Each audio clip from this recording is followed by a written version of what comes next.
Welcome to my YouTube channel छोटी कहानी बड़ी सीख। राजनगर गांव में रामचरण नाम का एक आदमी रहता था। उसकी पत्नी का नाम कुसुम और बेटी का नाम गुड़िया था। रामचरण पानी पूरी बेचकर गुजारा करता था, लेकिन उसकी कमाई बहुत ही कम थी और इसका कारण पानी पूरी का कम बिकना नहीं, बल्कि उसका भुलक्कड़पन था। अरे रामचरण भैया, जरा 10 की पानी पूरी खिलाओ तो। हाँ, अभी लो रमेश। वाह वाह वाह, क्या मजेदार पानी पूरी है।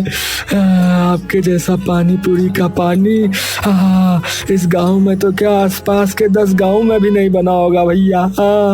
अरे, इतनी प्रशंसा के लिए बहुत बहुत धन्यवाद भैया। वो कहते हैं ना कि स्वाद खाने में नहीं बल्कि खाने वाले की जीभ में होता है। हाँ, अरे ऐसा कुछ नहीं कहते हैं भाई, कहाँ कहते हैं, कौन कहता है? बल्कि बोला यह जाता है कि खूबसूरती देखने वालों की आंखों में होती है, ये जीभ में स्वाद होता है, ये होता है, कौन कहता है? अरे तो अगर खूबसूरती आंखों में हो सकती है तो स्वाद जीभ में क्यों नहीं हो सकता? बताओ रमेश, तुम तो बताओ। अरे क्यों नहीं। अरे और अगर नहीं भी होता है तो आज आपने कह दिया ना, तो आज से होने लगेगा। अरे ऐसे ही तो धीरे धीरे कहावतें बनती हैं भारत में, है? हाँ, बिल्कुल सही कहा भैया। तुम ही हो एक जो मेरी बात को समझते हो भाई। अरे तुम दोनों कुछ पागल वागल हो क्या है? अपनी अपनी कहावतें बना रहे हो है? खैर मुझे क्या, मुझे तो तुम पानी पूरी खिलाओ, फिर मैं यहाँ से जाऊं।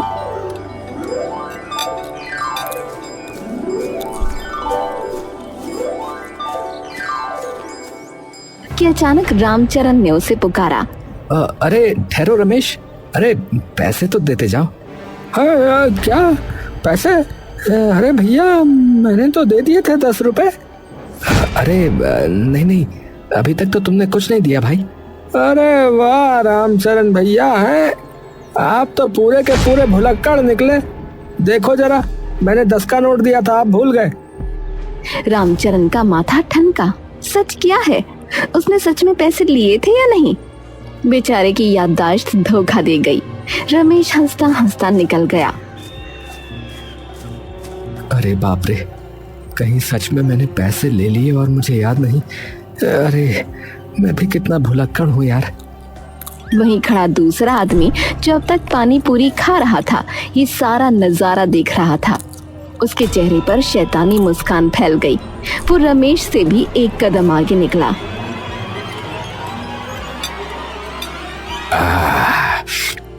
लो भैया, बहुत मजा आया भैया, वाह। और हाँ, मेरा 10 का नोट वापस करो, मैंने तो 20 का दिया था। 20 का? अरे मुझे तो याद ही नहीं। हाँ भाई, अब याद कर लो। 10 की पानी पूरी खाई तो 10 मेरे वापस करो। बेचारा रामचरण फिर से उलझन में पड़ गया। डरते डरते उसने जेब से 10 का नोट निकालकर आदमी को थमा दिया। मतलब पानी पूरी खिलाई भी और ऊपर से अपने पैसे भी दे दिए। हे भगवान, मुझे तो कुछ याद ही नहीं रहता। इस दिमाग का तो क्या करूं मैं? एक दिन मेरा सत्यानाश न कर दे ये। इसी तरह दिन गुजरते गए। रामचरण का ठेला तो खूब चलता, लेकिन घर में 1 रुपया भी न टिकता। उसकी भुलक्कड़ दिमागी हालत का शिकार पूरा परिवार था। एक दिन की बात है, रामचरण शाम को पानी पूरी बेचकर लौट रहा था। उस दिन वो अपना ही घर भूल गया और अपने घर की जगह पड़ोसी गोपाल के आंगन में घुस गया। अरे ओ रामचरण, हमारे घर में क्या कर रहे हो? अरे ये मेरा घर नहीं है क्या? निकल बाहर, भुलक्कड़ कहीं के। बाहर खड़े गांव के लोग ठहाकों में फूट पड़े। अरे देखो देखो, रामचरण जो है अपना घर तक भूल गया भैया। अरे भैया, ये बहुत बड़ा भुलक्कड़ हो रहा है आजकल। हाँ, अरे रामचरण, अब तो हद ही हो गई। चलो चलो घर में। वो उसका हाथ पकड़कर खींचते हुए अंदर ले गई। अपना इलाज करवाओ, वरना एक दिन बहुत पिटोगे किसी के हाथों। अरे मैं पता नहीं कैसे, अरे अब छोड़ो ऐसे वैसे, चलो खाने बैठो। यूं ही दिन गुजर रहे थे।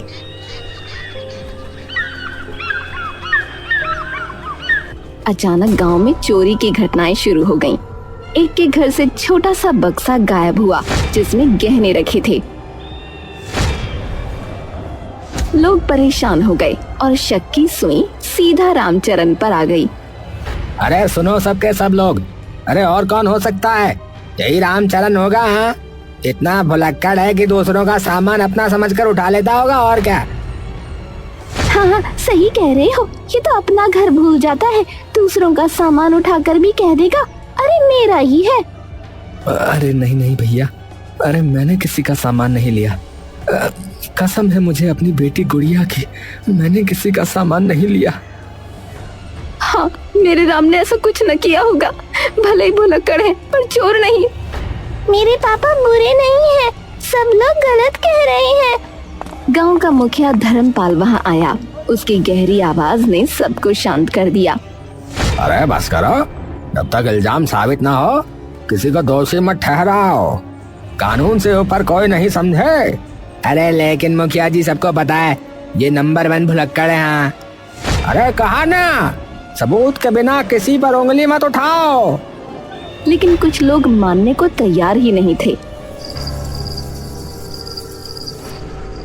रामचरण पानी पूरी बेचकर थका हारा घर लौट रहा था। अचानक अंधेरे में नकाबपोश लोगों ने उसे घेर लिया। कौन हो तुम लोग, कौन हो? चोर कहीं के, अब सच उगल देगा तू। ये ले, ये ले, ये ले। बिना कुछ सुने उन्होंने रामचरण पर डंडे बरसा दिए। बेचारा दर्द से चीखता रहा, फिर अंधेरे में गायब हो गए।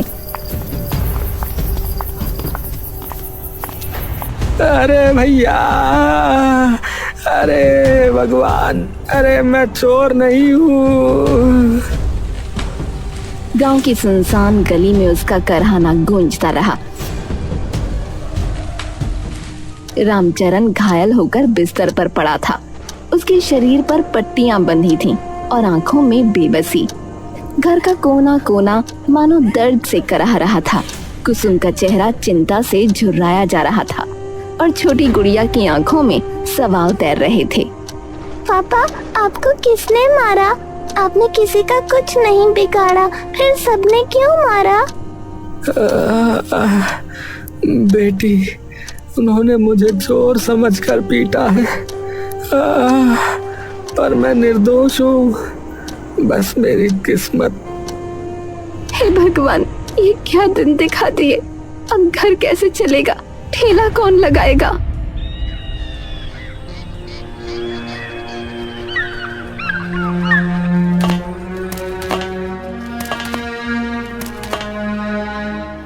माँ जी, मेरा नाम भोला राम है।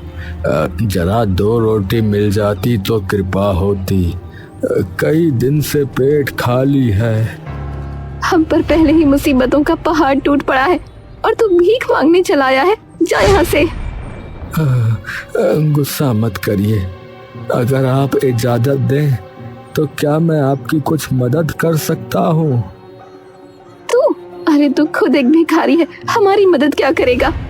हाँ हाँ, मैं भिखारी हूँ और देखो ना, लंगड़ा भी, लेकिन हाथ पांव जो चल रहे हैं, काम करने की ताकत अब भी है।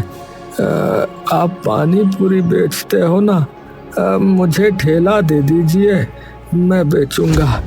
बस मुनाफे से थोड़ा हिस्सा मुझे दे देना।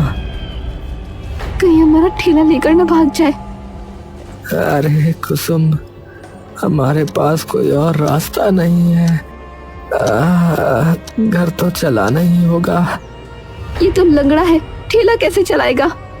मैं चलूंगा नहीं, बस एक जगह खड़ा रहूंगा। लोग खुद आएंगे और पैसे लाना मेरी बात है, वो आ जाएंगे। बहुत सोच विचार के बाद आखिरकार कुसुम ने मजबूरी में हामी भर दी।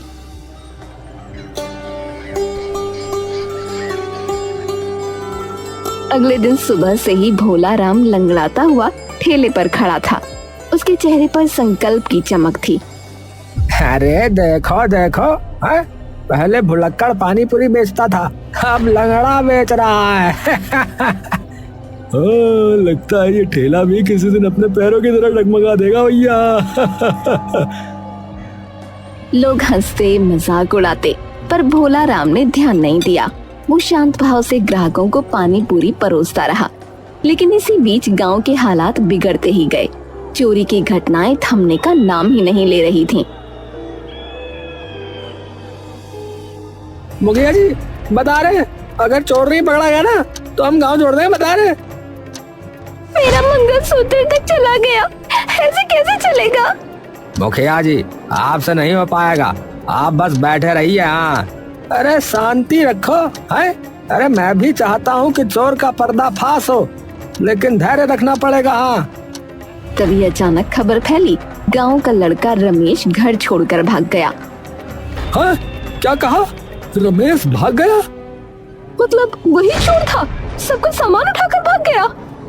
देखा देखा, हमने पहले ही कही थी हमने। अब तुम्हारा क्या काम बचा मुखिया जी, बताओ। नहीं बता दो, अब तुम बता ही दो। अरे हे भगवान, अरे कहीं सचमुच अब क्या होगा? गांव में कोहराम मच गया। लोग रमेश को कोसने लगे। गांव वालों का गुस्सा मुखिया पर भी टूट पड़ा। इसी बीच भोला राम की तेज आवाज गूंजी। अरे रमेश चोर नहीं था, चोर कोई और है। अरे क्या बोला जा रहा है? झूठ बोल रहा है तू। अरे कौन ले गया हमारा सामान, बता। तू ही बता दे फिर, कौन है भैया चोर, बता दे। मुझे ये तो नहीं पता कि चोर कौन है, पर रमेश का असली राज मैं बताता हूँ। वो किसी का सामान लेकर नहीं भागा, वो तो जो है अपनी मोहब्बत के साथ भागा है। मोहब्बत? कौन मोहब्बत? अरे वो गांव के ही गोपाल की बेटी इमली।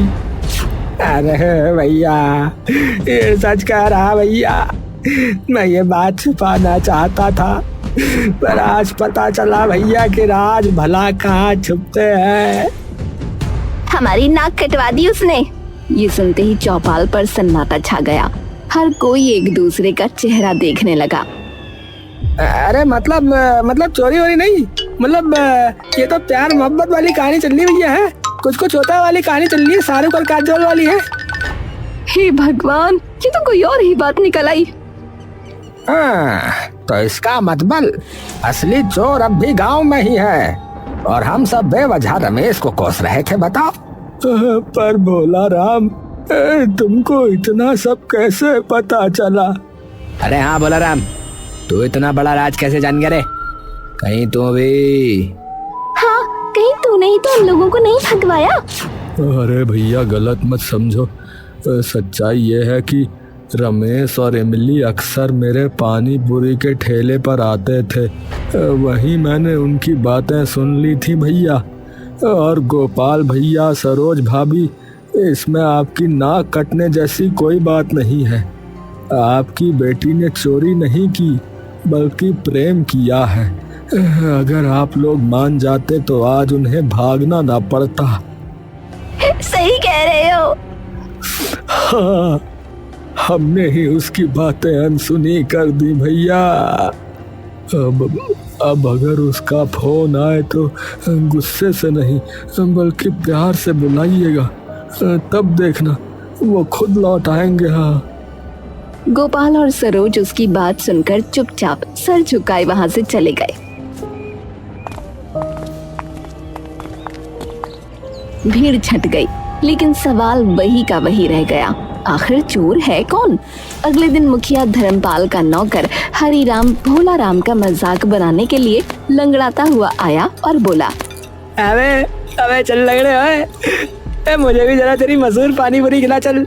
भाई मजाक ना उड़ाओ, बैठो मैं खिलाता हूँ।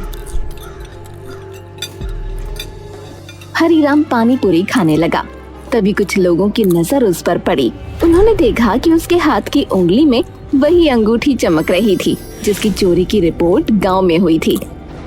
भैया, ए मोरी मैया, जरा देख रहे, ये अंगूठी तो उसी चोरी वाली अंगूठी से नहीं मिल रही है। ए साले को पकड़ो, इस हरामी को। ए यही है असली चोर, यही है रे। ए पकड़ पकड़ पकड़ हरिया, पकड़। भीड़ ने हरीराम को घेर लिया। अबे बाबलो रुक जाओ, ए भाई रुक जाओ भाई। अरे अब बोल, अरे कहाँ छिपा रखा है बाकी सामान, बोल बोल। अरे भैया, भाई मैं चोर नहीं भाई। ये अंगूठी मुखिया धर्मपाल ने मुझे दी तोहफे में। भाई मैं चोर नहीं हूँ। भाई मार भाई। तोहफे में? अरे झूठ बोलता है, झूठ बोलता है। तोड़ खपड़िया तोड़, साले की है खपड़िया तोड़। ईंट मार, ईंट मार। अरे अरे बस करो, बस करो। अरे बिना सुने मारना बंद करो। अगर हरिराम कह रहा है कि अंगूठी उसे मुखिया ने दी है तो पूछ लो ना मुखिया से। ए भैया सुन ले, अगर झूठा निकला तो यही गाड़ देंगे, बता रहे तुझे। हाँ यही गाड़ देंगे, हाँ यही कब्र बना देंगे तेरी, बता रहे। हाँ भैया पूछ लो भैया, मैं झूठा थोड़ी हूँ, मैं झूठ नहीं बोल रहा। ये अंगूठी मैंने चोरी नहीं की, मुखिया जी ने मुझे दी है। पूरे गांव में हंगामा मचा हुआ था। हरिराम की बात सुनकर सब लोग मुखिया धर्मपाल के पास पहुंचे। ए मुखिया जी, बताओ, हम सूद देंगे, तुम बता रहे। हमें बताइए कि आपके इस नौकर के पास ये जो अंगूठी है, ये आपने इसे दी है? जल्दी बता दो हमें, हमारे माथे की नजर जो है ना वो चढ़ रही है, बता रहे। अब ये अंगूठी, हाँ ये तो मेरी ही है, मैंने ही हरिराम को दी थी। लोगों ने राहत की सांस ली। तभी भीड़ में से किसी ने ऊंची आवाज लगाई।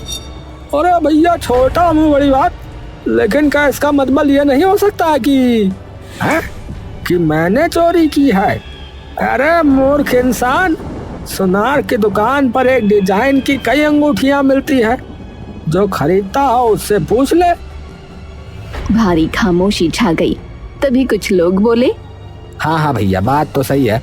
नहीं बात सही है, मतलब कि सुनार यही डिजाइन की कई अंगूठियां बनाता होगा, है ना? आप पर शक करना गलत लग रहा है मुझे तो भैया। तुम क्या कहते हो रे मनोज? भीड़ में हलचल मच गई। हरिराम रोते रोते बोला, देखा, मैंने कहा था ना मैं चोर नहीं हूँ। तुम लोग मानते ही नहीं हो।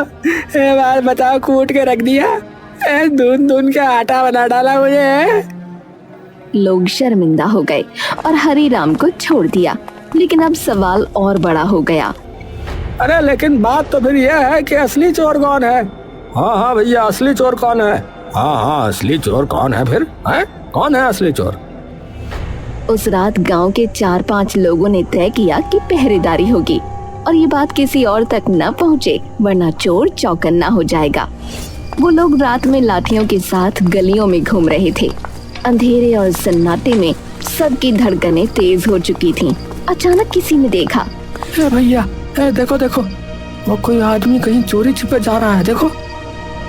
वो चारों फौरन उस तरफ भागे और दौड़कर उस आदमी को पकड़ लिया। वो भोला राम था। तो तू ही है असली चोर, है? पानी पूरी बेचने का ढंग किया है और चोरी करने गांव में घुस आया।